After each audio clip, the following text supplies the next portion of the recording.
안녕하세요. 저는 바다를 아주 좋아하는 서혜영입니다. 저는 나중에 꼭 바다와 관련된 직업을 가지고 싶어요.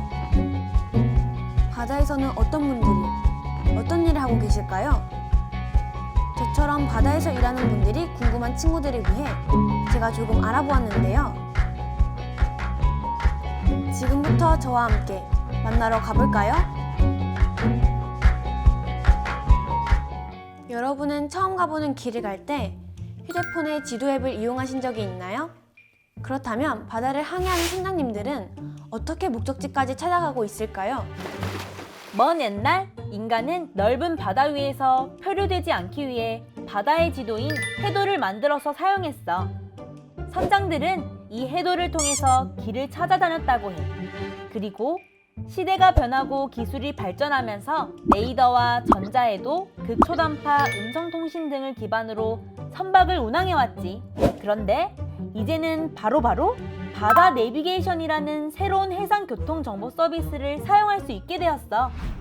오늘 만나볼 해양 직업인은 바로 바다 내비게이션과 깊은 관련이 있는 분이야. 얼른 영상으로 만나볼까?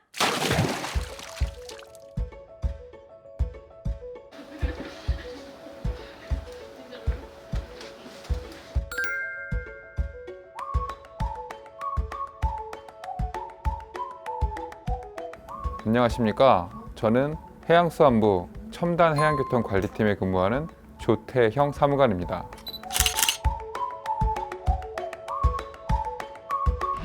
이곳에서 바다 내비게이션 운영 요원들이 선박이 안전하게 운항할 수 있도록 충돌, 좌초 경보, 최적 항로 안내, 전자해도 서비스를 제공하고 해양안전 정보 등을 제공하여 선박의 안전한 운항을 돕고 있습니다. 이 센터는 24시간 365일 근무하는 체계로 운영되고 있습니다. 지금까지는 망망대해에서 선장님들이 혼자 판단을 하며 항해를 하였지만 이제 자동차 내비게이션 서비스를 이용하는 것처럼 선박에서도 바닷길 안내를 받으며 편리하게 선박을 운항하실 수 있습니다. 특히 충돌이나 좌초와 같은 사고 위험을 미리 알려주는 서비스를 통해 보다 안전하게 선박을 운항하실 수 있습니다. 첨단 장비를 이용해서 바다에서 일어날 수 있는 사고를 미리 방지할 수 있다니 정말 신기하지? 지금까지는 항해사 혼자 전자해도에 의지하여 선박을 운항해왔어. 그런데 항해사는 바다 위에서 길을 찾는 것뿐만 아니라 운전, 관리, 기상 체크 등 해야 하는 일이 매우 많았지. 혼자 이 많은 일을 다 하려니 굉장히 바빴겠지? 이렇게 항해사 혼자 여러 가지 일을 하다 보니 바다 위에서는 종종 크고 작은 인적사고가 발생했어. 그래서 바로 바다 내비게이션이 필요해진 거야.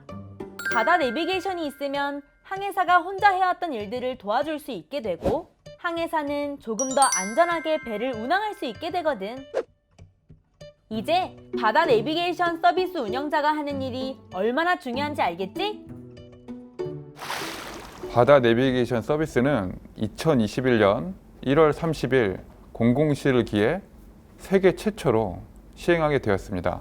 우리나라의 앞선 ICT 기술을 활용해서 연안에서 최대 100km까지 통신이 가능한 초고속 해상 무선 통신망을 구축하였고 이 통신망을 통해 바다 내비게이션 서비스가 가능하게 되었습니다. 여기 보시는 화면은 바다 내비게이션 서비스가 전국적으로 어떻게 제공되고 있는지 알 수 있는 화면입니다. 운영 요원들은 이 화면을 보고 지금 현재 서비스가 어떻게 되고 있는지 또 어떤 부분에 문제가 있는지를 확인하고 수정하고 24시간 제공될 수 있도록 관리하고 있습니다. 전국적으로 6개의 권역센터가 있습니다. 각 권역에서는 권역별 서비스가 정상적으로 이루어지고 있는지 모니터링하는 업무를 수행합니다. 이곳의 화면에서는 바다 내비게이션 서비스가 어떻게 만들어지고 어떻게 제공되는지 한눈에 볼 수 있는 화면입니다. 여기 보시는 것처럼 정보 연계 기관에서 다양한 정보들이 수집됩니다. 수집된 정보들은 저희 내부 시스템을 통해서 서비스로 만들어지고, 만들어진 서비스들은 단말기를 설치한 선박 그리고 다양한 유관기관에서 고유 업무에 활용할 수 있도록 제공됩니다. 지금 말씀드린 다양한 업무들이 바다 내비게이션 운영요원들이 24시간 수행하는 업무입니다. 잠깐!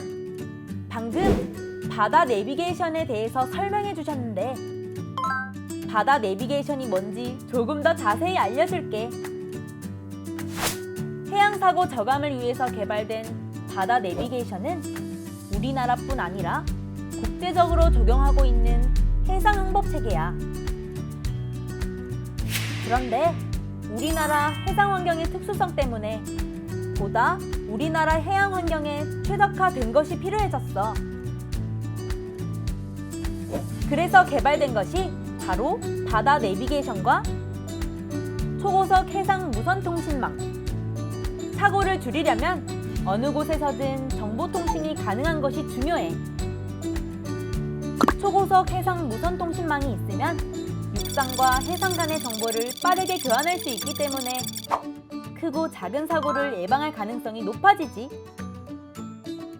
참고로 이 시스템은 세계 최초로 진행되는 해상교통 서비스 체계라고 해. 세계 최초라니. 우리나라 개발자분들 정말 대단하지? 이렇게 연안에서 최대 100km까지 초고속 데이터 전송 서비스를 제공하는 초고속 해상 무선 통신망 기반의 바다 내비게이션은 4가지의 핵심 서비스가 있는데 간단하게 살펴볼게. 첫 번째, 충돌 사고 자동 예측 경보. 실시간으로 선박들의 위치를 파악해서 충돌, 좌초 등 위험도를 자동 계산하고 주변에 상황이 발생할 경우 경보를 울리게 되는데 정해진 항로의 폭을 이탈하게 되더라도 알림을 울려서 사고를 방지해 줄 수 있어. 두 번째, 최적 안전 항로 제공 서비스. 선박이 향하는 목적지까지 최적 항로를 추천해주는 서비스야. 현재 항행 경보, 기상 정보, 그리고 선박 밀집도 등을 실시간으로 분석해서 효율적인 최적의 항로를 안내해주지. 세 번째, 소형 선박용 실시간 전자해도 서비스. LTEM망을 통해 매일 최신 정보로 전자해도가 자동 업데이트 되는데 이를 통해 실시간으로 해수 흐름이나 암초, 방파제 공사 여부 같은 정보도 알 수 있어. 네 번째, 해양 안전정보 제공 서비스. 기상청 혹은 국립해양조사원에서 수집 분석한 자료와 연계된 서비스로 항해에 필요한 안전정보를 통합적으로 조회할 수 있어. 해상 기상이나 조류, 조석 정보, 사고 속보, 해상 사격 일정 등을 조회할 수 있지. 초고속 해상 무선 통신망은 우리나라에서 세계 최초로 시행되고 있다고 해. IT 강국 대한민국에서 일하고 계시는 전문가 분들이라 그런지 역시 대단해. 그렇다면 바다 내비게이션의 개발은 실질적으로 우리에게 어떤 도움을 주게 될까? 첫째, 바다 내비게이션 서비스를 통해 해양 사고를 줄일 수 있습니다. 해양 사고를 줄여 국민들의 생명을 보호하는 것은 물론이고 해양 사고도 저감할 수 있게 되어 안전하고 깨끗한 바다를 후손들에게 물려줄 수 있습니다. 둘째, 해양에서 사고가 발생하더라도 실시간 영상 통신을 통해서 신속하게 인명을 구조하고 재산을 보호할 수 있습니다. 마지막으로 초고속 해상무선 통신망을 통해 다양한 해양 디지털 서비스가 가능해집니다. 해양교통 방송, 실시간 해양 관측 등 다양한 서비스를 통해 보다 편리하게 바다를 이용하실 수 있게 됩니다. 초고속 해상 무선 통신망을 이용하면 무엇이 좋을까? 초고속 해상 무선 통신망을 이용하면 엄청나게 다양한 해양 디지털 서비스를 이용할 수 있어. 너희들 바다를 지키는 해군 알지? 해군들이 타는 배를 해군 함정이라고 해.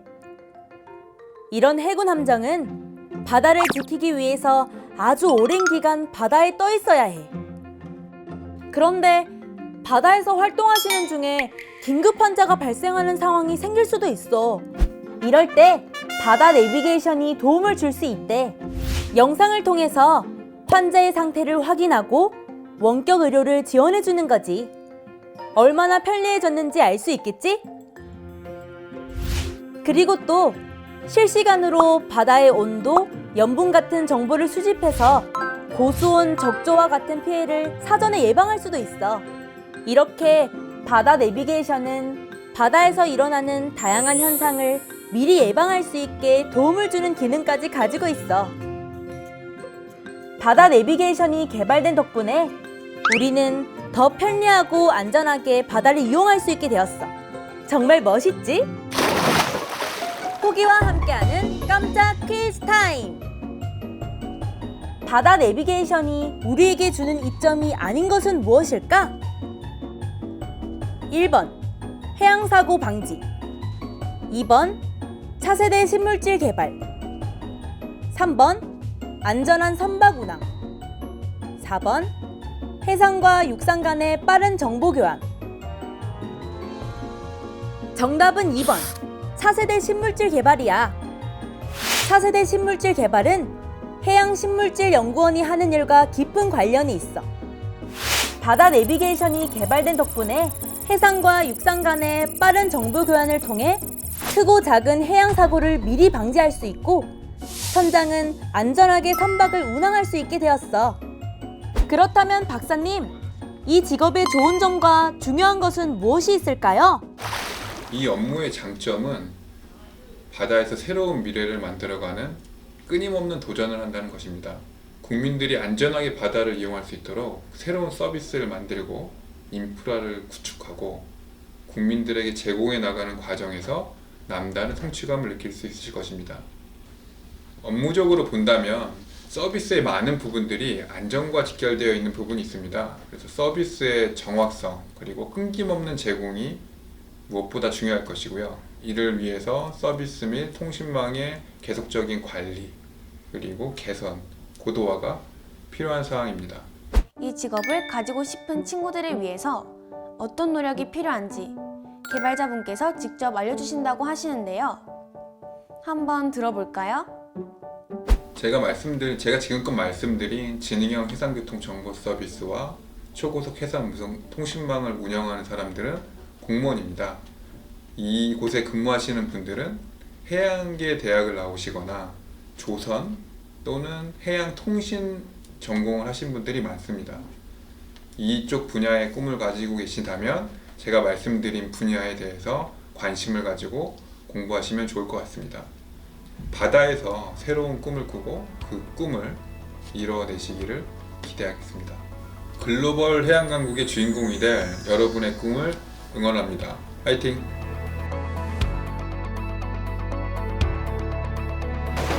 오늘 제가 준비한 내용은 여기까지입니다. 어떠셨나요? 저와 함께하는 동안 해양 직업에 대해 많이 알아갈 수 있었으면 좋겠습니다. 지금까지 바다를 좋아하는 서혜영이었습니다. 안녕!